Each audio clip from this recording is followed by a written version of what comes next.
warahmatullahi.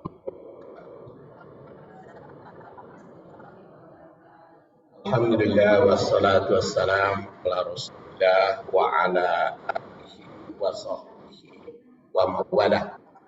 Ibu-ibu rahimakumullah, kita akan melanjutkan tadabbur hadis tentang mukmin yang kuat itu lebih baik dan lebih dicintai Allah. Merupakan kajian bagian kedua. Dan kajian kedua juga belum tamat. Mungkin satu kali lagi nanti ya, menjelang Ramadan bulan depan mah Sya'ban. Satu kali lagi kita tamatkan setelah awal hadis yang lain. Kita lihat Bismillahirrahmanirrahim. Qala Rasulullah sallallahu alaihi wasallam, al-mu'minul qawi khairun wa ahabbu ilallah minal mu'minid dha'if wa fi kullin khair ahris ala ma yanfa'uka wasta'in billah wa la ta'jaz wa in asabaka syai'un fala taqul law anni fa'altu kana kada wa kada walakin qul qadarullah wa ma syaa fa'ala fa inna lahu taftah amalas syaitan. Dan pertemuan yang lalu sampai tarikh, tahrij, tanasub dengan Al-Quran dan tanasub dengan hadis yang lain. Makanya sekarang giliran tahlil syarah. Al-mu'minul qawi khairun wa ahabbu ilallah minal mu'minid dha'if.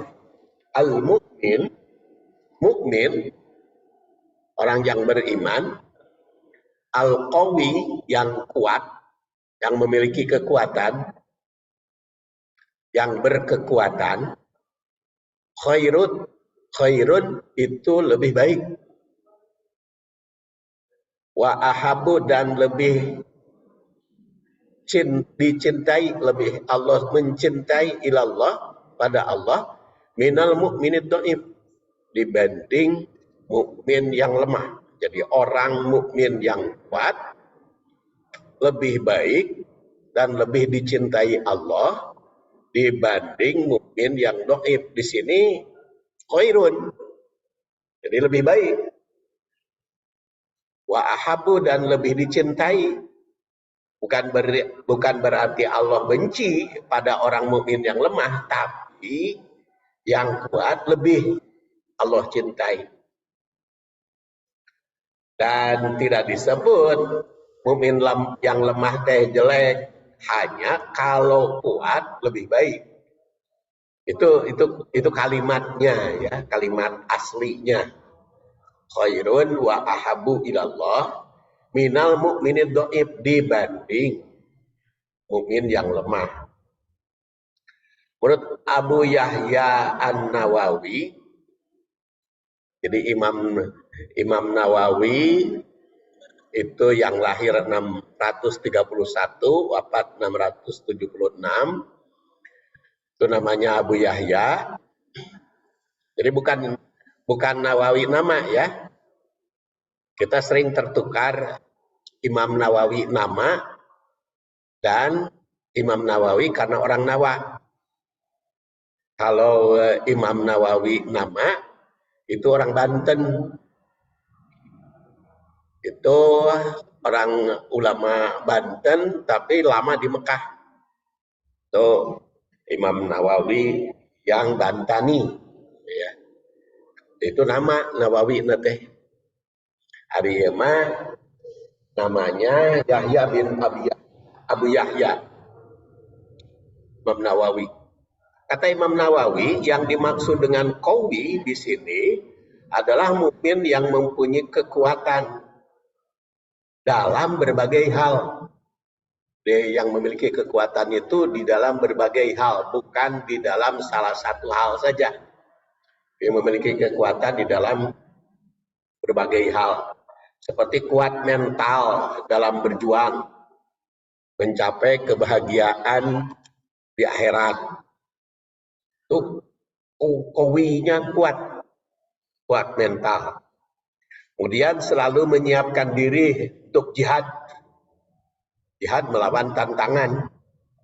Dia memiliki kekuatan untuk jihad melawan tantangan. Terus selalu siap, bisa diambil, bisa dipanggil ke medan juang. Memiliki kekuatannya. Kemudian selalu tampil eksis dalam amar ma'ruf. Eksis, nampak keberadaannya katingali dalam amar ma'ruf dan nahi munkar, serta kekuatan mental dalam sabar. Mukmin qawi juga itu sabar. Sabar itu banyak kan. Dulu pernah saya bahas tentang sabar. Ada sabar halal musibah, apabila kena musibah. Ada sabar ditimpa kesedihan. Ada sabar menghadapi tantangan. Ada sabar atas godaan. Ada sabar menaati aturan. Ada sabar menghadapi musuh.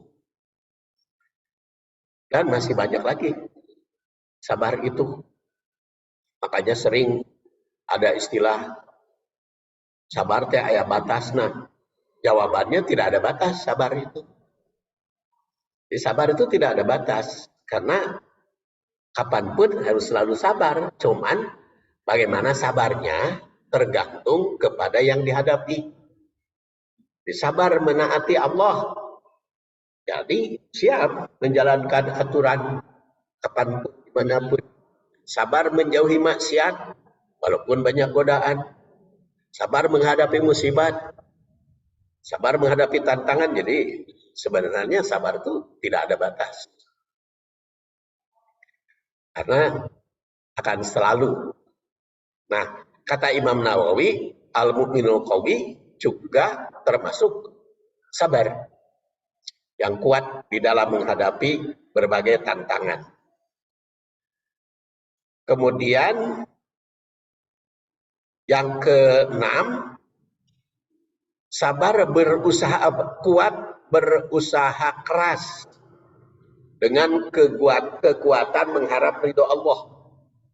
Mukmin qawi itu orang yang memiliki kekuatan mengharap ridho Allah. Jadi karena kekuatan mengharap ridho Allahnya kuat, sehingga kapanpun mengharap ridho Allah. Terus semangat dalam ibadah, baik sholat, saum, maupun ibadah lain. Kemudian semangat aktif mencari rahmat Allah. Kemudian 9, takut akan murka atau lepas dari rahmat Allah. Jadi sabar juga ada takutnya. Takut jauh dari rahmat Allah Subhanahu wa taala. Pangkal hadis ini membandingkan antara mukmin yang kuat dengan mukmin yang lemah. Dibandingkan kan, al-mu'minul qawi khairun minal mu'minid dhaif. Jadi dibandingkan oleh pangkal ayat ini. Mukmin yang kuat, al-mu'minul qawi, yang memiliki kekuatan dalam segala hal, sedangkan mukmin yang kuat imannya lebih baik dibanding yang lemah. Jadi tadi mukmin yang kuat lebih baik, jadi mukmin yang kuat imannya lebih baik dibanding yang lemah. Mukmin yang kuat ekonominya lebih baik dibanding mukmin yang lemah. Mukmin yang kuat fisiknya lebih baik dibanding dengan mukmin yang lemah. Makanya kesehatan fisik juga harus dijaga supaya memiliki kekuatan, supaya tidak boleh lemah. Makanya di dalam rangka menguatkan fisik, Quran dan hadis lebih menekankan kepada penjagaan jasmani dan rohani. Makan saja kan diatur, itu bukan diatur, ya dibimbing ya. Makan saja itu dibimbing. Fal yandur al insanu ila ta'ami. Hendaklah setiap manusia itu memperhatikan makan, kan keseimbangan, kemudian kesetaraan.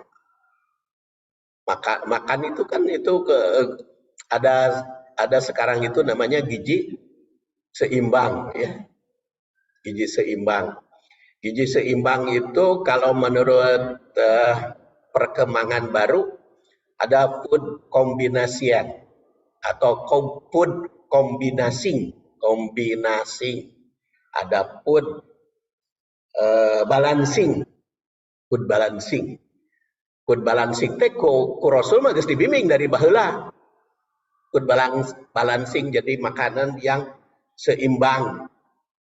Contohnya adalah kalau Rasul makan korma, maka dengan ketimun. Itu namanya food balancing. Seimbang. Korma itu kan panas, Bu. Jadi bikin fisik itu panas. Nah, supaya tidak terlalu panas, maka ketimun bandingannya. Nah, itu ilmu nama baru, padahal Rasul mah baheula gitu deh. Rasul mah baheula gitu. Itu food balancing. Jadi makanan yang seimbang.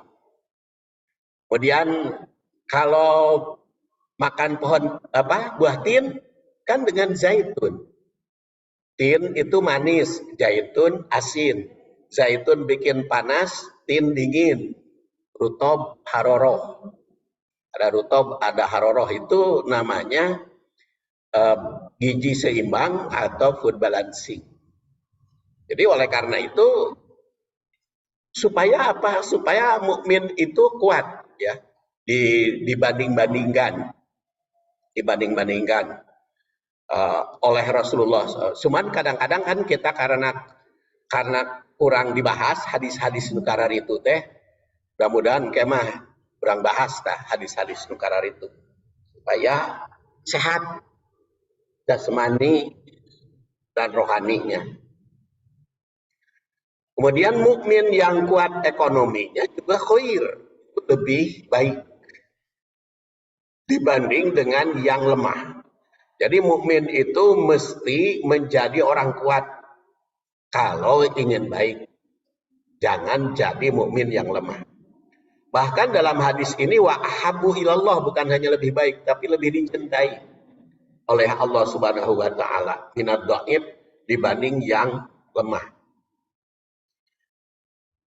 Kemudian wa fi kullin, jadi pangkal hadis ini mengandung makna bahwa setiap mukmin itu seharusnya berusaha menjadi yang kuat dalam segala hal. Jadi baik jasmani, rohani maupun ekonomi. Kalimat itu mengandung perintah karena kan memahami hadis itu bukan hanya sebagai berita, bukan hanya sebagai khobariyah, tapi mengandung bimbingan. Kadang ada perintah, kadang ada larangan. Maka perintah di dalam hadis ini agar berusaha menjadi yang kuat dalam segala hal, baik jasmani, rohani maupun ekonomi. Kedua, menjadi orang terbaik karena khairun. Jadi menjadi orang terbaik itu harus dikejar. Jangan sampai kenai orang mah biasa-biasa aja, tidak usah menjadi orang terbaik. Seharusnya kita berusaha. Jadi menjadi terbaik nanti di nanaon ya sesuai kemampuan kita aja. Sesuai dengan apa sebetulnya kebaikan saya dibanding orang lain itu dalam bidang apa. Kita pilih sesuai dengan kemampuan kita, sesuai dengan kemungkinan kita untuk menjadi yang terbaik. Kemudian harus dicintai oleh Allah Subhanahu wa taala, jangan mau dibenci. Jika ingin menjadi mukmin terbaik dan dicintai, mesti usaha setiap saat memiliki kekuatan dalam segala aspek kehidupan. Wa fi kullin khairun. Di sini kalimatnya kullin. Wapi itu artinya di dalam. Kullin itu di tanwinan. Jadi fi kullin itu dalam segala hal maksudnya. Jadi kalau dikasrohkan apa? Pakai tanwin, wapi kullin itu di dalam segala hal. Sama dengan wafi kulli syai'. Maksudnya wafi kullin segala hal di situ apa? Dalam segala situasi dan kondisi. Karena kullin itu menggunakan tanwin yang menunjukkan umum. Sehingga mencakup segala sesuatu. Segala situasi.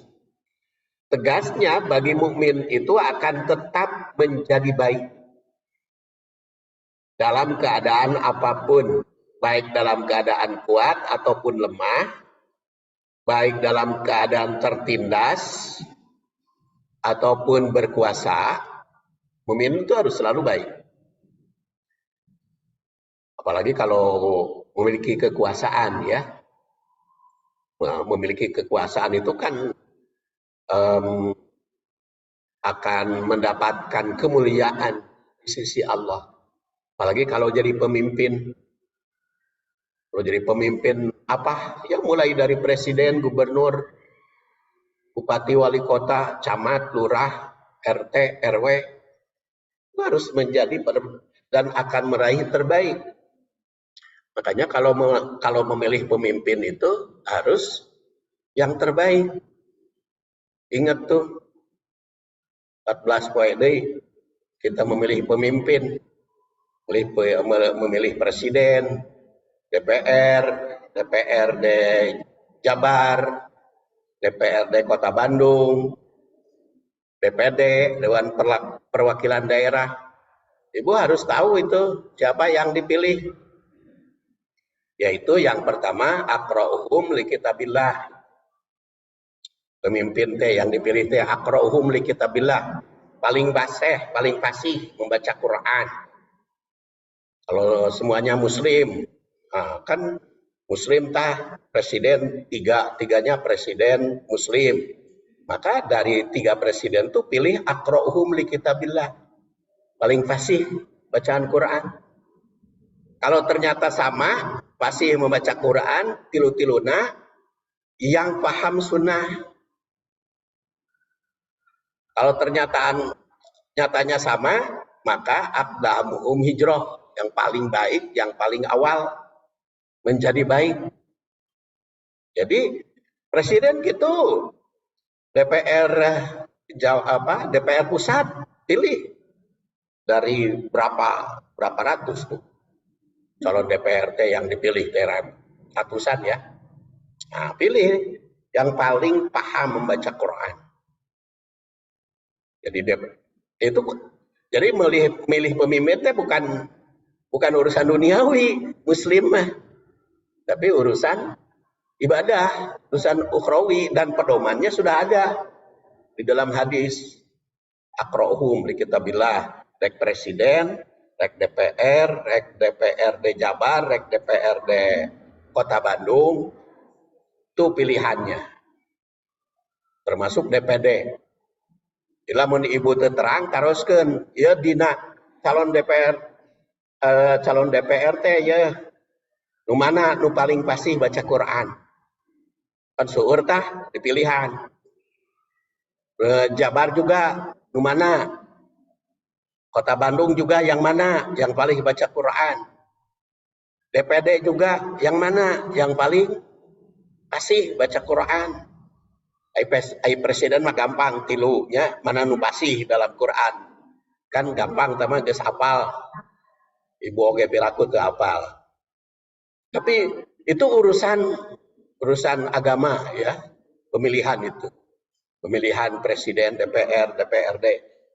Bukan urusan duniawi. Dan itu ibu akan ditanya nanti di akhirat. Benar atau tidak milihnya?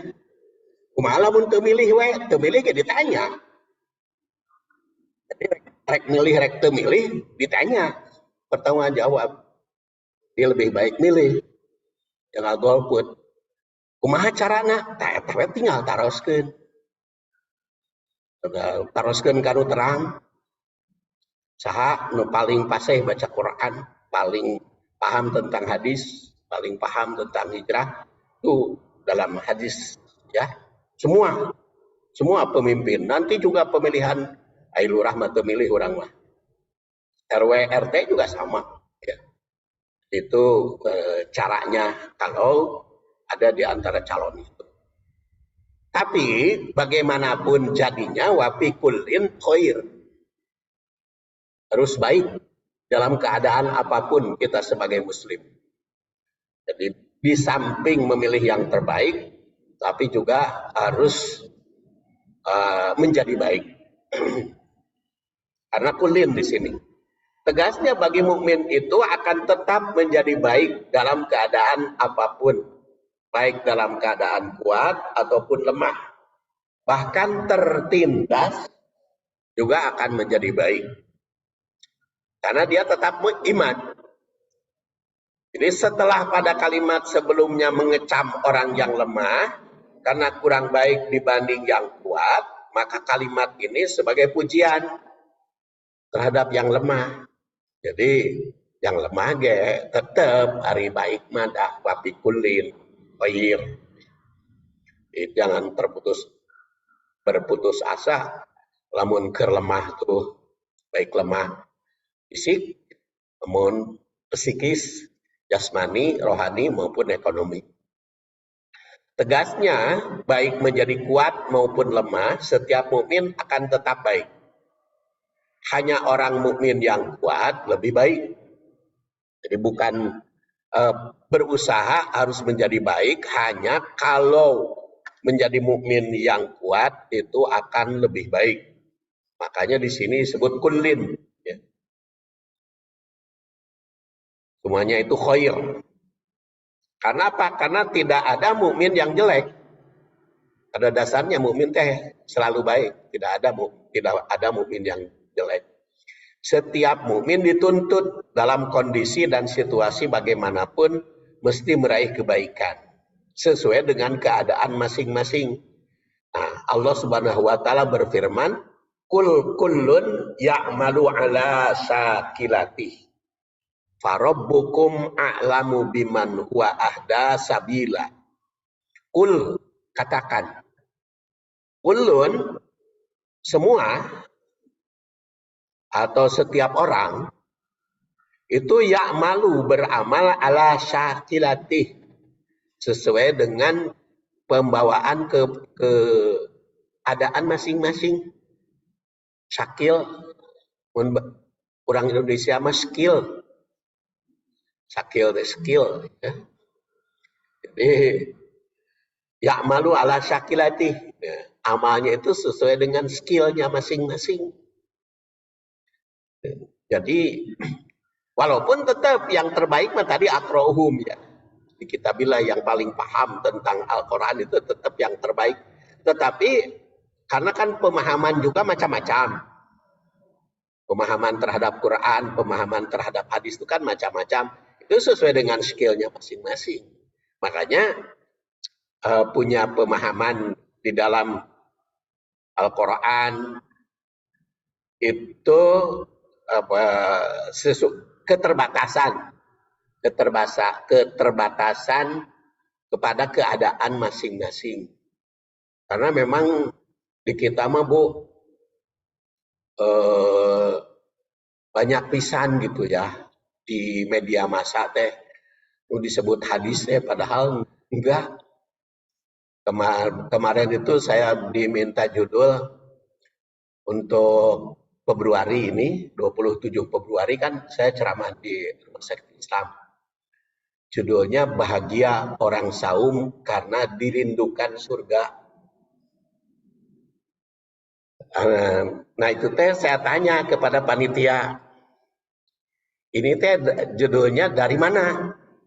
Judul itu teh bahagia orang yang saum dirindukan surga.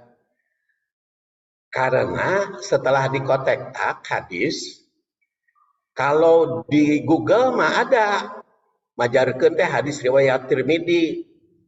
Jadi al jannatu mustaqotun bila salah satin, surga itu merindukan kepada 3 orang, yaitu talil Quran, pembaca Quran, kemudian saim Ramadan, dan yut'imul ji'an, yang baca Quran, yang saum Ramadan, dan yang memberi makan orang lapar.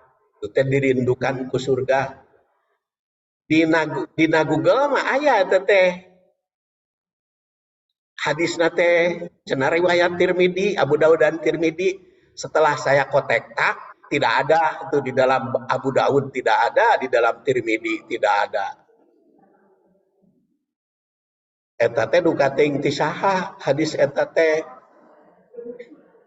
Karena di dalam kitabnya tidak ada. Saya buka dalam kitab hadis yang lain juga tidak ada hadis itu. Makanya saya kemukakan kepada panitia.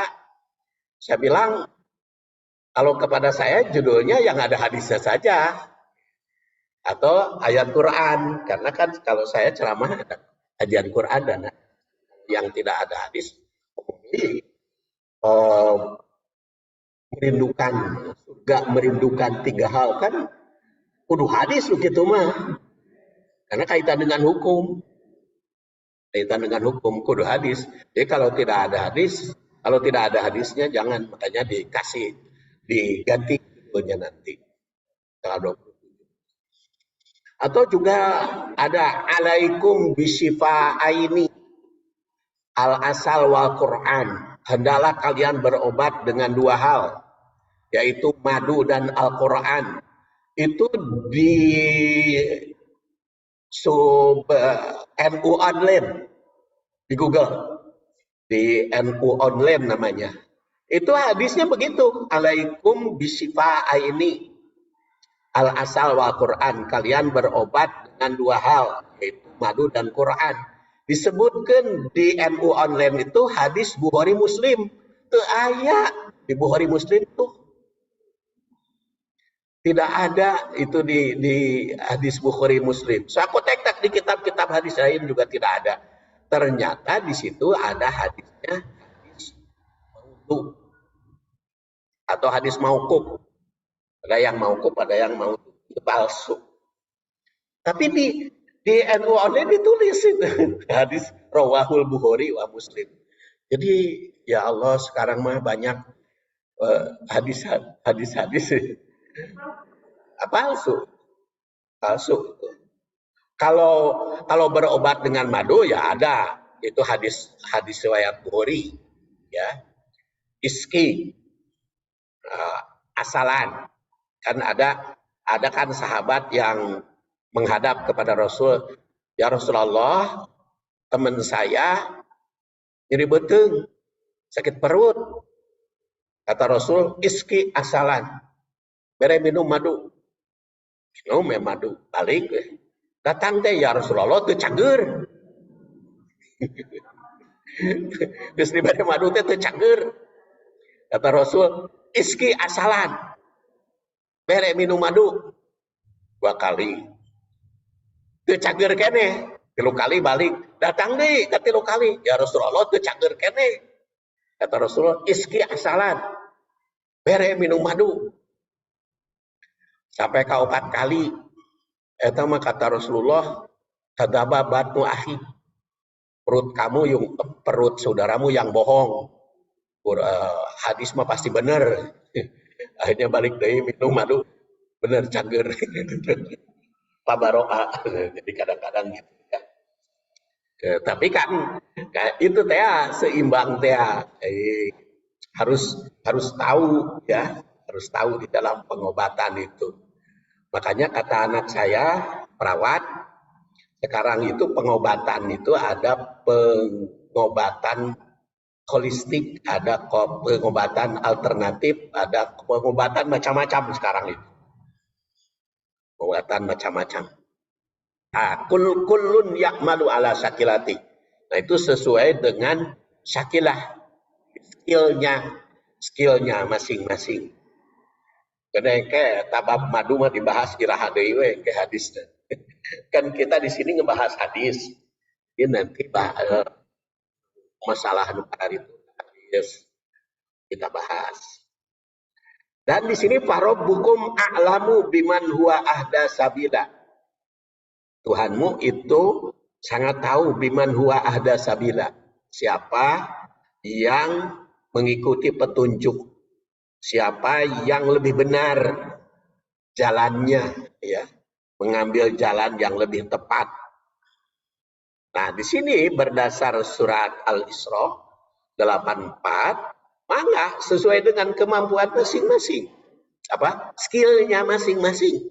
Jadi ibu kalau khair, baiknya dalam bidang apa, mana pilih menjadi orang terbaik di antara sesama muslim. Saya yang terbaik dalam bidang apa, mana pilih. Kullu ya'malu ala syakilati, sesuai dengan kemampuan masing-masing. Bade lebih baik di dalam tilawah baca Qur'annya, aya anu laguna kan, aya anu suarana, aya anu pemahamanana. Pada ayat ada yang hafalannya, aya anu hese pan ngapalkeun teh hese we teu apal-apal. Ya pilih yang lain lah. Ari teu daekeun apal mah da mungkin kemampuannya di bidang lain, Ibu. Jadi kalau ngapalkeun ayat teh hese, ya mungkin Ibu di bidang lain, mungkin di dalam pemahamannya, di bidang analisisnya dikembangkan yang lain. Ibu pamanya pada kiroat teh ngalagu teh hese we, meureun Ibu mah teu kudu ngalagu, tapi dalam bidang lain. Itu seperti itu. Seperti saya Pak Saifuddin suruh kiroat ngaji Quran dilagukeun, angger we teu bisa. Tiba lagi tarang ngalagu abi mah bisa baca Quran teh keur jadi imam, lagu imam we gitu. Lagu imam mah teh kumaha? Lagu duka teuing we teh mah. Rek nahwan, rek bayati, rek dirumuskeun oke. Bayati nahwan hijaj rek dirumuskeun gitu angger we hese. Maka kemampuannya di dalam analisis. Kemampuannya di dalam analisis. Seperti nulis, saya nulis, rek nulis huruf Arab, rek nulis huruf Latin, angger we ku batur mah teu kabaca. Ya ku batur hese maca pan nulis teh. Lamun bisa nulis kabaca, lamun kenor, lamun cepet teh udah aja teu kabaca ku batur. Makanya ku komputer mah halus ya kita. Ya, jadi itu punya masing-masing. Ya, jadi kullu ya'malu ala syakilati. Skillnya masing-masing. Ibu juga kan di majelis taklim sesuai dengan skill masing-masing. Ada seneng ngurus duit, ada nu seneng ngurus administrasi, aya ngurus tukang dak dik kan, angkat ingking. Ya itu manfaatkan. Ya itu yang penting bermanfaat. Jadi saya manfaatnya dalam bidang apa? Itu di dalam majelis taklim juga begitu. Jadi itu ambil. Jadi jangan sampai hayang segala-galanya bisa, nggak bisa, nggak mungkin karena manusia itu keterbatasan. Kata siapa? Ya kata Quran di sini. Ala syakilati. Sesuai dengan skill, kemampuan masing-masing. Kulun tapi harus pilih menjadi yang terbaik sesuai dengan skill itu. Jadi kalimat ini, jika ingin lebih baik, lebih dicintai Allah, itu menjadi mukmin yang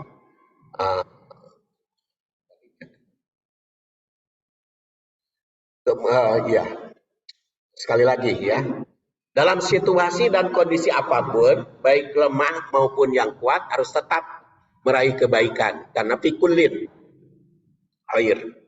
Kemudian kebaikan dan kecintaan Allah itu mesti diusahakan. Jangan sombong ketika mendapat kebaikan.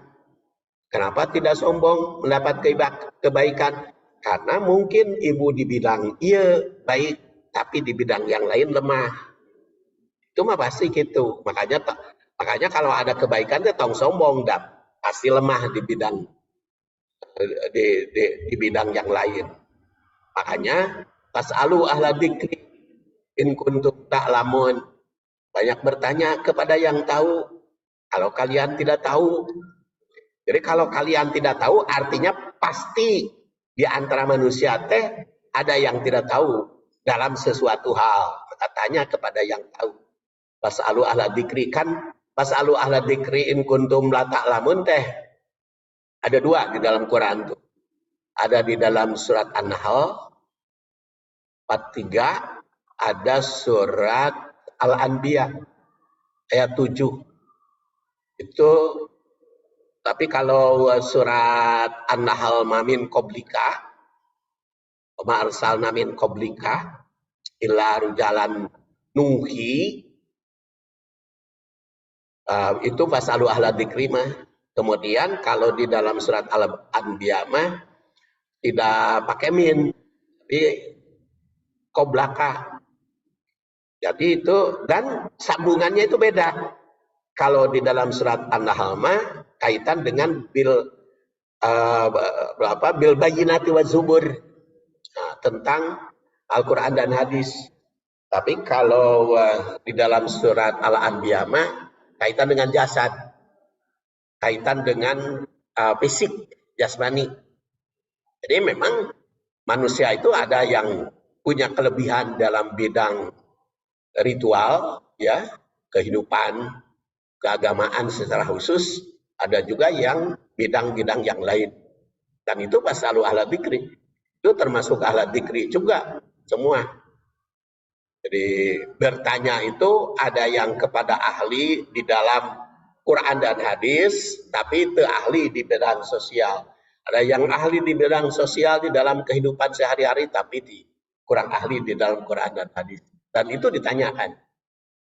Supaya apa? Supaya bisa meraih terbaik sesuai dengan skill masing-masing. Dan jangan sombong kalau kita punya sesuatu teh, karena pasti di bidang yang lain lemah. Kemudian kelima, jangan lemah ketika mengalami penderitaan.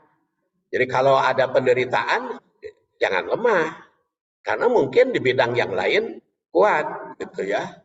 Kalau di dalam fisik juga, ya, fisik di dalam fisik tertentu lemah, tapi di bidang yang lain kuat. Kemudian segala kesempatan mesti dijadikan lapangan usaha meraih kebaikan. Di lapangan kehidupan kecil maupun besar harus dijadikan tempat usaha meraih kebaikan.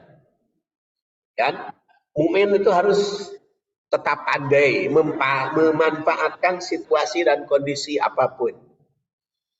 Harus kondisi apapun harus pandai memanfaatkan situasi dan kondisi. Kemudian kalimat berikutnya, ahris ala ma yanfa'uka. Ahris, capailah dengan sungguh-sungguh apa yang berguna bagimu, apa yang bermanfaat. Ahris itu bisa bermakna mencari kesempatan. Dikoreksi, serius mencuci. Mencari kesempatan. Atau semangat mencari atau giat bekerja untuk mencapai sesuatu yang ingin didapat. Jadi terkadang perkataan itu bermakna juga toma, ya, toma atau rakus, tapi rakusnya kepada hal-hal yang bermanfaat. Jadi berusaha sekuat tenaga di dalam segala hal yang mendatangkan manfaat atau berlomba untuk meraih sesuatu. Seperti Al-Quran juga mengisnadkan Yahudi. yang tomak di dalam kehidupan. Sehingga di dalam ayat itu dikatakan wala tajidanna akhrasan nas ala hayatin wa minal ladina asyraku yawaddu ahadukum law yu'ammar fasanah wa ma huwa bimujahjihi minal adabi ayyu ammar wallahu basirum bima ya'malun. Kau Muhammad sungguh-sungguh akan mendapati mereka orang Yahudi itu sebagai manusia yang paling tamak dalam kehidupan duniawi. Ternyata Yahudi itu lain lain zaman baheula wungkul nepi ka ayeuna kan tomakna teh hebat eta masih Netanyahu yang menguasai dunia sampai orang gajah dibantai di genosida. Mahkamah internasional geus nyebutkeun salah ka Yahudi, tapi karena saking tomakna terus menerus walaupun manehanana menderita kerugian kan sekarang kan urang marit ekonomina geus ripuh ayeuna oge kan nya jadi miskin Yahudinya sendiri tapi tomakna Masya Allah eta teh jadikan sampai minta bantuan ke Amerika, ke mana, nyara rumah Amerika lila-lila jadi miskin. Padahal eta hayang ngabunuh orang Hamas cenah dalilna teh. Ngan ukur jumlahna sakedik atuh. Ayeuna nu dibunuhna ibu-ibu, anak-anak sampai 25.000. Sementara orang Hamas naman teu kapaehan, teu kapangotan, teu kamaotan ban. Saeutik orang Hamas naman. No maut malahanan loba keneh orang Yahudi dibanding dengan Hamas. Tapi karena tomak dan di dalam ayat di sini dikatakan surat Al-Baqarah 96 kau akan lihat Muhammad betapa tomaknya. Tapi kalau tomaknya di dalam kebaikan ingin menggunakan segala situasi untuk meraih kebaikan ya bagus, tapi kalau untuk kepentingan duniawi rakusnya itu yang jelek, seperti Yahudi itu yang jelek. Tiap-tiap orang dari mereka ingin diberi umur 1000 tahun. Yang tema samaruna teh moal bae we. Padahal kan isuk pagetoge urang teh bakal maut.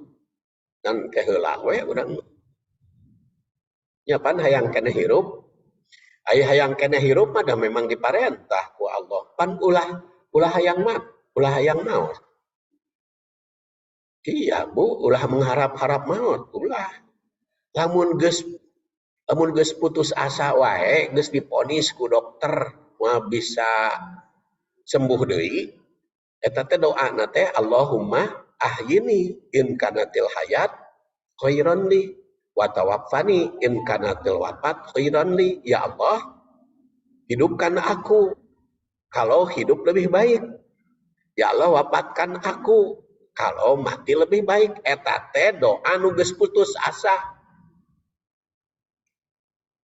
Kenapa saya katakan doa nu geus putus asa? Karena diawali la taman naul maut jangan engkau harap mati. Jadi tetap hayang kehidupan mah tetap terus berusaha ingin hidup mah terus. Tapi hari hayang 1000 tahun mah berat atau sok tong 1000 tahun 100 tahun gaji kana bisa komunikasi. Tapi lamun 100 tahun masih bisa nya geuning Raja Salman ayeuna umurna geus 87 kan masih seger Raja Salman. Tapi ya jangan berharap yang tidak memungkinkan 1000 tahun. Ya pokoknya mah hari kehidupan tetap dikejar gitu dijaga dia. Jangan sampai ingin mati. Karena kan fa inna likulli da'in dawa. Setiap ada penyakit pasti ada obat. Tapi illa al-haram kecuali penyakit tua. Penyakit tua, pikun karena tua, mau bisa diobati ay karena tua. Wan, ibu yo geus 70 tahun, hayang jadi 50 tahun, ya nggak bisa. Itu mah, ai tua mah beki we, ketempo we eukeur. Penyakit tua mah mau bisa diobati. Tapi berobat untuk sehat terus. Ya, jadi tamak dalam kehidupan dunia itu dikecam. Tapi kalau untuk meraih kebaikan, ikhlas menggunakan kesempatan untuk mendapatkan kebaikan mah bagus.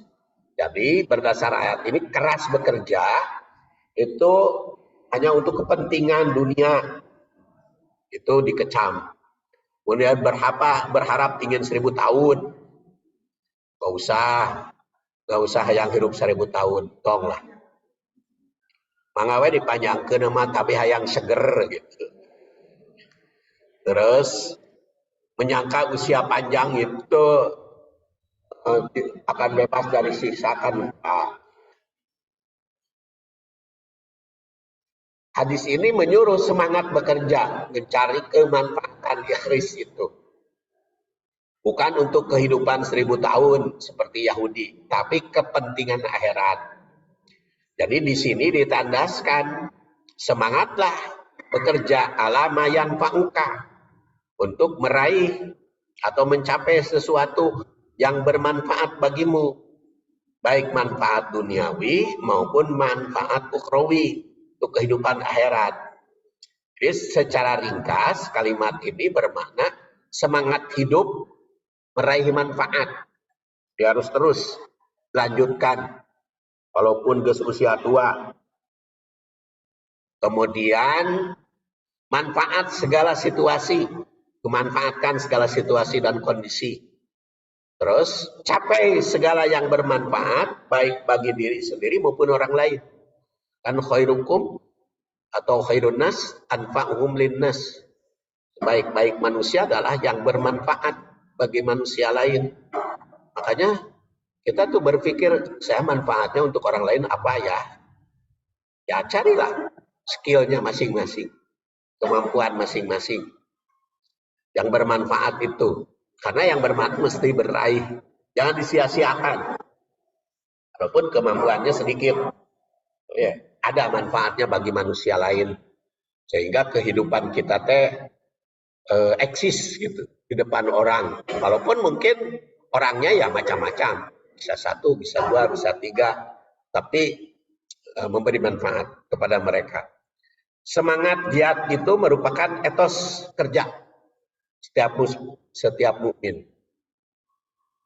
Kemudian wasta'in billah, dan minta tolonglah kepada Allah. Perkataan wa itu sebagai kata sambung dari sebelumnya. Jadi selain giat bekerja, semangat berjuang, mencari yang bermanfaat, juga disertai ista'in billah. Minta tolong kepada Allah Subhanahu wa taala. Karena tadi teh yang bermanfaat untuk orang. Giat bekerja, tentu saja ingin bermanfaat bagi orang itu ada kelemahan-kelemahan. Kita tolong kepada Allah, giat bekerja. Dan tidak boleh lepas dari minta pertolongan. Makanya kan ku Allah teh sok diuji, aya we kakuranganana supaya naon? Supaya urang teh ngajerit ka Allah. Sok lamun urang teu boga masalah kan sok lupa mau ngadoa ka Allah teh. Tapi hari masalah mah kan ngadoa ka Allah teh jadi deukeut kan. Jadi makanya kan permasalahan teh aya we gitu supaya kita dekat kepada Allah Subhanahu wa taala. Supaya kita ista'in billah, minta pertolongan kepada Allah. Jadi geus ieu kapanggih masalah aya ieu. Ya anggeus muncul lagi. Jadi kita tetap merasa geuning Allah teh butuh. Ibadah kan? Ibadah kepada Allah Subhanahu wa taala. Tapi jangan lupa bersyukur. Ulah ulah masalah wae nu diingetan teh, tapi kenikmatan juga sering kita terima.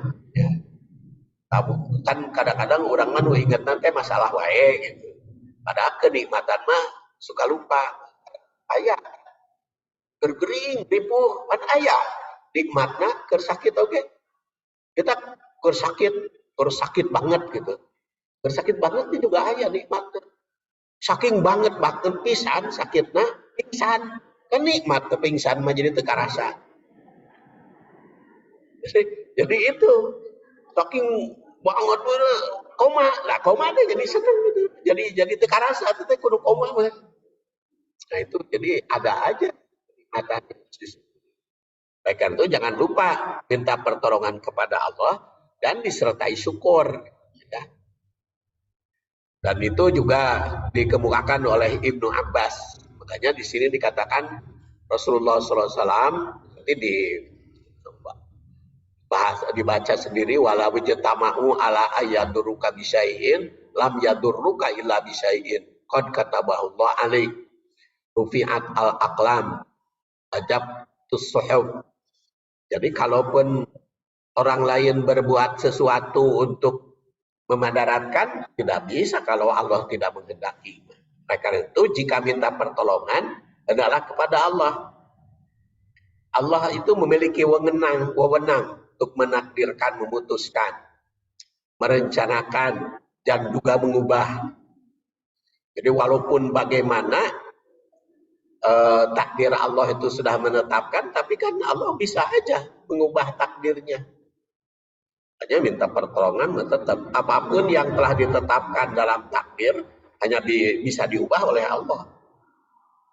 Oleh karena itu minta pertolongan pada Allah yang memiliki kekuasaan untuk takdir dan memiliki kekuasaan untuk mengubahnya. Makanya wasta'in billah. Kemudian minta tolong hanya pada Allah berdasar ista'in billah itu. Kemudian yakin bahwa Allah akan memberi pertolongan bila diminta. Hanya tong besen-besen diminta tolong mah kepada Allah aja. Jangan minta pertolongan kepada siapapun selain pada Allah. Ya kalau kepada sesama manusia kan bantuan. Ya bantuan ya sesuai dengan kemampuan yang memberikan bantuan. Minta pertolongan ke Allah itu maksa mah kepada manusia mah sesuai dengan kemampuan mereka, keinginan mereka.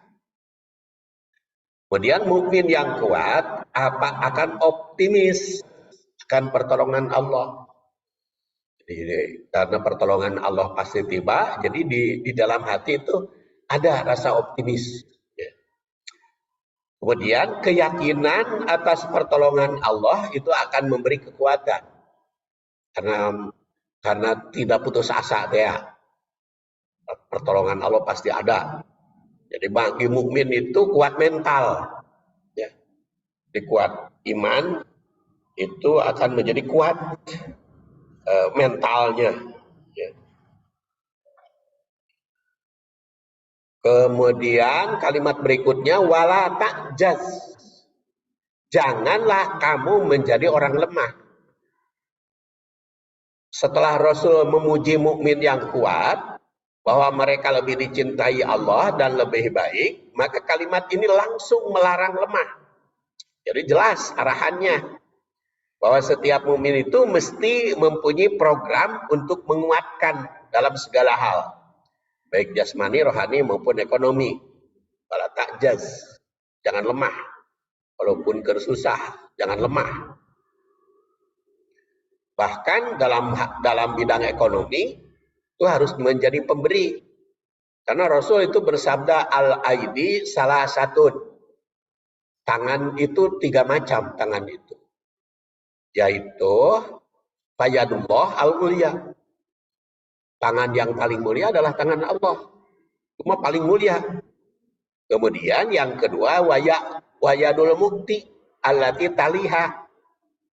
Itu orang yang suka memberi. Nah ini mulianya nomor 2 dari Allah. Wayadus sa'il dan yang ketiga as-supla. yaitu tangan yang suka minta-minta, yang hayang dibere wae, kayak tamat tangannya paling lemah. Makanya pengemis teh berdasar hadis ini mah manusia paling lemah. Kan pengemisnya minta-minta karesepna teh. Walaupun ada yang punya usaha apa yang dapat 400 500 ribu cina per hari kan. Tapi tetap aja di sisi Allah berdasar hadis ini lemah mereka itu yang namanya pengemis itu. Karena dia senang beri. Yang mulia mah senang memberi gitu. Bukan senang diberi. Nah, al-aidi, nah fayadullah mulia itu tangan Allah paling tinggi. Yang kedua, jadul mukti, tangan pemberi. Nah, yang ketiga mah yaitu jadul sa'il. Makanya fa'til fadla wala ta'jaj an nafsik. Raihlah keutamaan. Berikan harta yang kamu miliki walaupun mungkin sedikit. Tapi karena ingin memiliki derajat tinggi, merek gitu. Walaupun saeutik, nah merek nawe kan dulu lebih leutik kan. Ari merek kan lebih leutik makan atoheun. Eta teh lamun urang mere saeutik dihina so teh lamun kan bogaeun. Tapi lamun kanu lemah ti urang mere saeutik we kan dimuliakan. Ya, hormat karena butuh mereka. Ya. Nah, karena butuh mereka. Jadi, tangan yang memiliki kekuatan berdasar hadis ini ada 3, yaitu yang paling tinggi, paling berkuasa itu adalah tangan Allah. Tangan yang kedua adalah yang memiliki kekuatan untuk memberi. Dengan tangan kaya. Kaya nanti bukan berarti jumlahnya, tapi dia bisa memberi orang. Ya. Dia bisa memberi orang. Jadi kalau orang itu bisa memberi makan, bisa memberi lapangan kerja, bisa memberi fasilitas pada pihak lain, maka akan ada kemuliaan. Ada kemuliaan di sisi Allah. Nah, itu makanya pemimpin itu memiliki kemuliaan. Walaupun memimpinnya itu, yang dipimpinnya itu sedikit, tetap saja ada kemuliaan, ada kelebihan. Tangan yang ketiga adalah yang dikuasai. Itu oleh Allah dan dikuasai oleh para pemberi. Itu tangan peminta. Peminta mah dikuasai oleh Allah dan dikuasai oleh pemberi. Karena kan yang memberi mah naik derajatnya saat yang memberi. Peminta itu derajatnya di bawah dua pemberi yang minta. Oleh karena itu jika ingin memiliki kekuatan, maka jadilah pemberi supaya kita memiliki kekuatan. Jangan jadi peminta. Jangan merasa lemah untuk memberi. Berikanlah. Karena di dalam hadis lain juga dikatakan al-yadul uliyah khairum minal yadis sufla.